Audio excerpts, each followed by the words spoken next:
Bien-aimés dans le Seigneur, que Dieu vous bénisse pour cette opportunité qu'il nous donne encore ce matin de pouvoir écouter sa parole. Ce n'est pas par habitude que nous nous levons le matin, mais c'est par la grâce de Dieu parce que nous pouvons aller dormir, mais sans pour autant nous réveiller.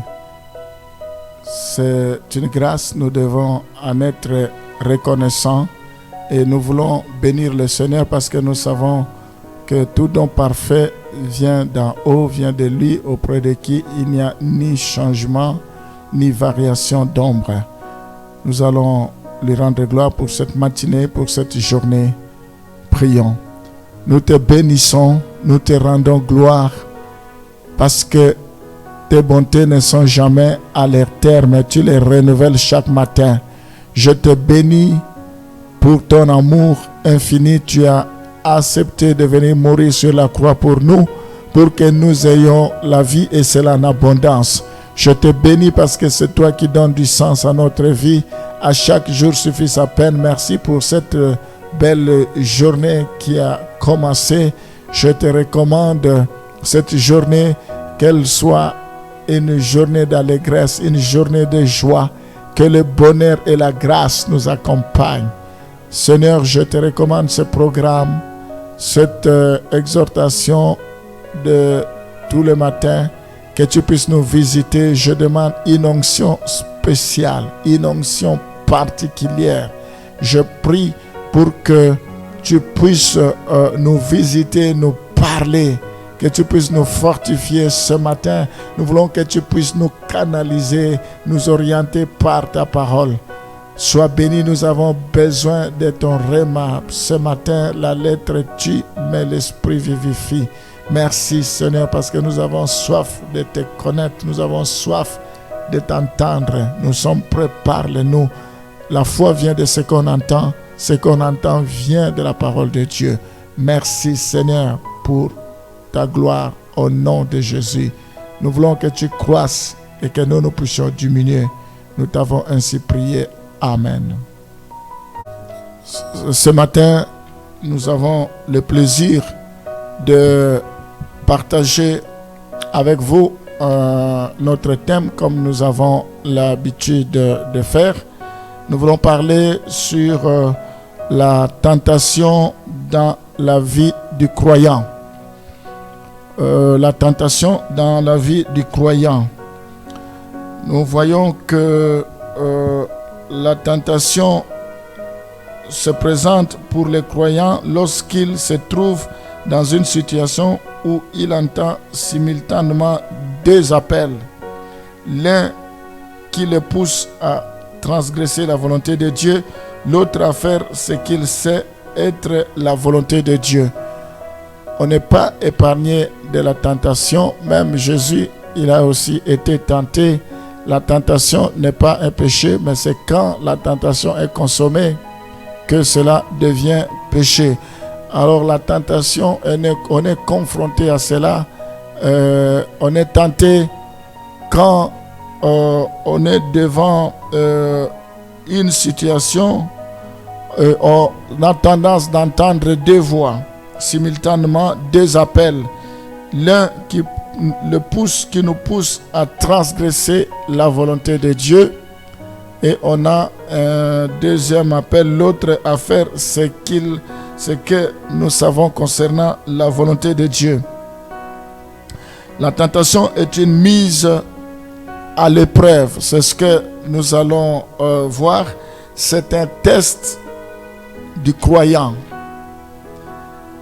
Si nous voulons dire un mot concernant la tentation, en hébreu et en grec, le même mot tentation désigne à la fois la tentation et l'épreuve. L'épreuve, des fois, ça se confond. Donc, des fois, ça peut désigner la tentation. Des fois, ça peut désigner l'épreuve. Il y a des versets où on utilise l'épreuve à la place de la tentation. Mais par la grâce de Dieu, nous aurons l'occasion d'expliciter tout cela. Alors, pour commencer, nous allons lire 1 Thessaloniciens chapitre 3. 3, le verset 5. Ainsi, dans mon impatience, j'envoyais m'informer de votre foi, dans la crainte que le tentateur ne vous eût tenté et que nous n'eussions travaillé en vain. Ici, la première chose que j'aimerais parler de Satan et la tentation. Nous voyons dans ce passage, c'est Paul qui se préoccupe de la foi de personnes qu'il a évangélisées. Il se préoccupe de la progression de leurs relations avec Dieu. Voilà le rôle d'un bon berger. Le rôle d'un berger, c'est d'apporter la bonne nourriture, c'est de se préoccuper de personnes qu'il suit, c'est de leur apporter la bonne nourriture, c'est de veiller à ce qu'ils puissent toujours persévérer dans la foi. Donc Paul s'inquiétait de peur que sa crainte c'était par rapport au tentateur. Quand on parle de tentateur ici, il s'agit du diable, de peur que le diable ne puisse le tenter et qu'il puisse céder à la tentation. Alors Paul regrettera le fait qu'il a travaillé en vain, parce que vaut mieux la fin d'une chose que son commencement. Donc nous devons veiller à ce qui concerne la tentation. Satan porte aussi le nom de tentateur, comme nous voyons dans la Bible. Donc il peut à tout moment nous tenter. Nous devons faire attention. Derrière la tentation, ce qu'il y a, c'est soit nous puissions succomber, c'est soit nous puissions sortir vainqueurs. Mais nous voyons ici, il est bien dit, le tentateur, on fait allusion à Satan. Nous pouvons également lire Matthieu chapitre 4, le verset 3. Le tentateur s'étant approché, lui dit: si tu es fils de Dieu, ordonne que ces pierres deviennent des pains. Le tentateur, nous voyons ici que c'est Jésus, il a été tenté par le diable. Jésus savait qu'il était fils de Dieu. Le diable savait qu'il était fils de Dieu, qu'il était Dieu.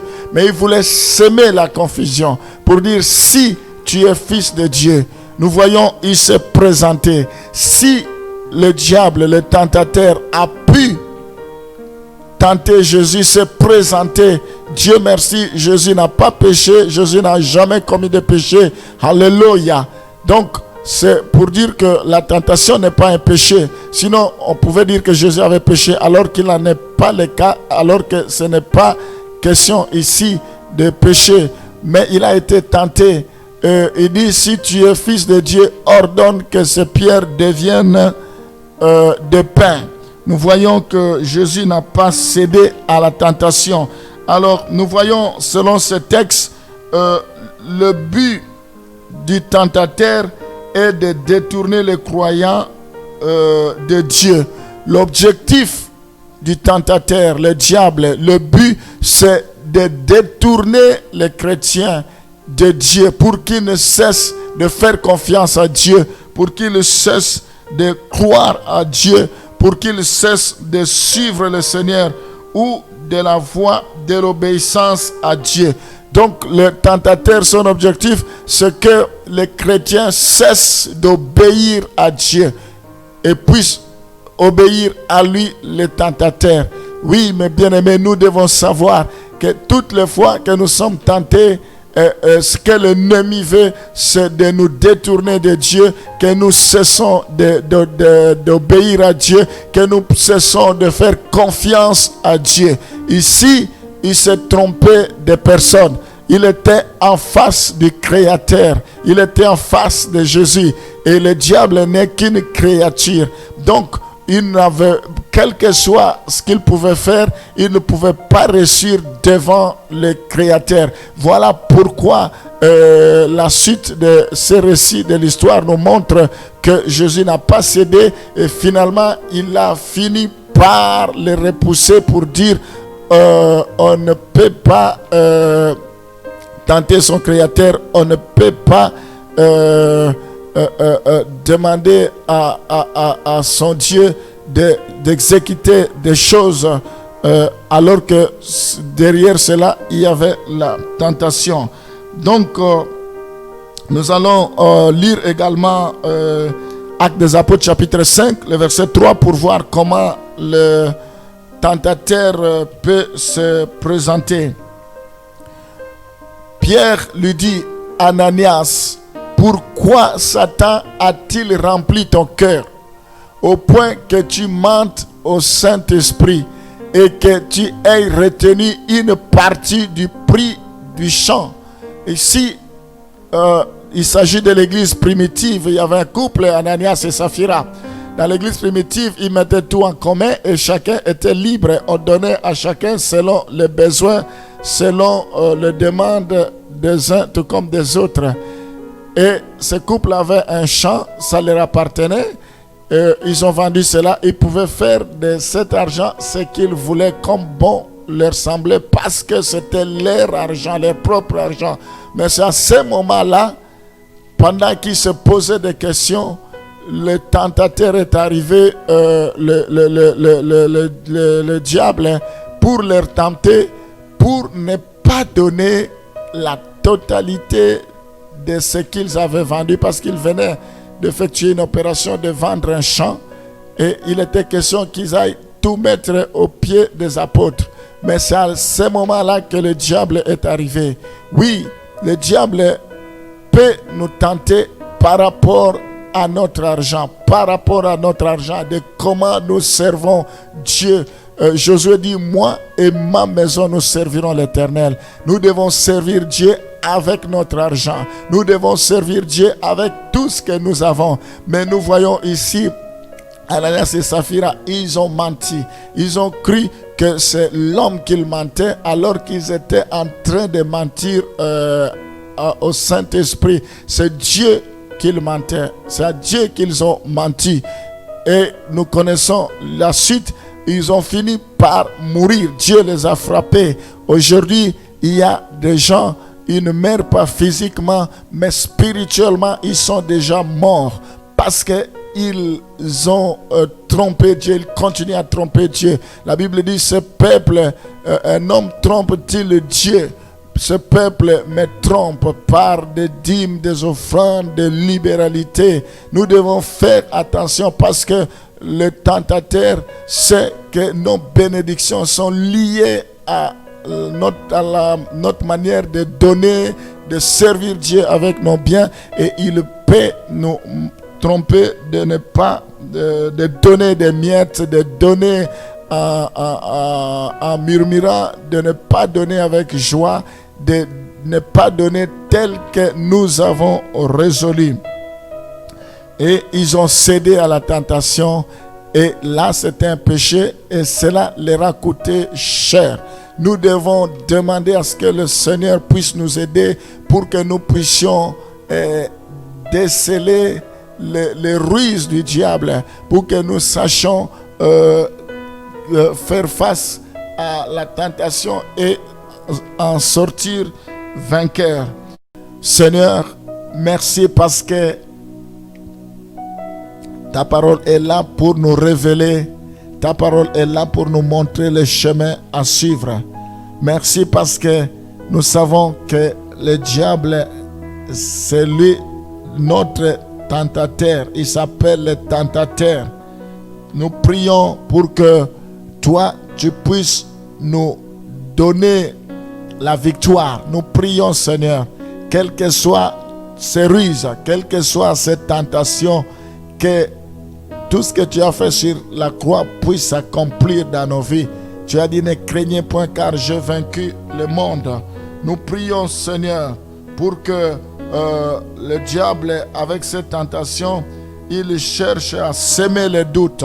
oui, que nous puissions être à mesure de déceler, de découvrir les ruses du diable quand il viendra avec le doute, quand il cherchera à nous entraîner dans la rébellion, quand il cherchera à nous amener sur les voies qui ne sont pas tes voies, quand il cherchera à semer les doutes concernant tes voies, Seigneur, fais-nous grâce au nom de Jésus. De la même manière que tu as résisté aux tentateurs, c'est de la même manière que nous résisterons. Si tu as vaincu, nous vaincrons aussi. Étends ta main, Seigneur, que l'on sache que c'est toi qui es Dieu. Ne nous abandonne pas. Je prie, Seigneur, parce que le voleur ne vient que pour voler, pour égorger, pour détruire. Le diable vient pour nous pousser à la défaite. Mais toi, tu es venu pour que nous ayons la vie et cela en abondance. Protège tous ceux qui sont victimes de la tentation. Protège tous ceux que l'ennemi cherche à cribler comme un froment. Au nom de Jésus, ne permets pas. Je prie, Seigneur, parce qu'il a été vaincu, nous serons vainqueurs. Parce que l'ennemi a été terrassé, nous le terrasserons avec toi. Dans le nom de Jésus, je te recommande tous ces seigneurs qui sont tentés par le diable. Protège-les au nom de Jésus. Couvre-les par ton précieux sang. Manifeste-toi dans leur vie. Au nom de Jésus, nous t'avons ainsi prié. Amen.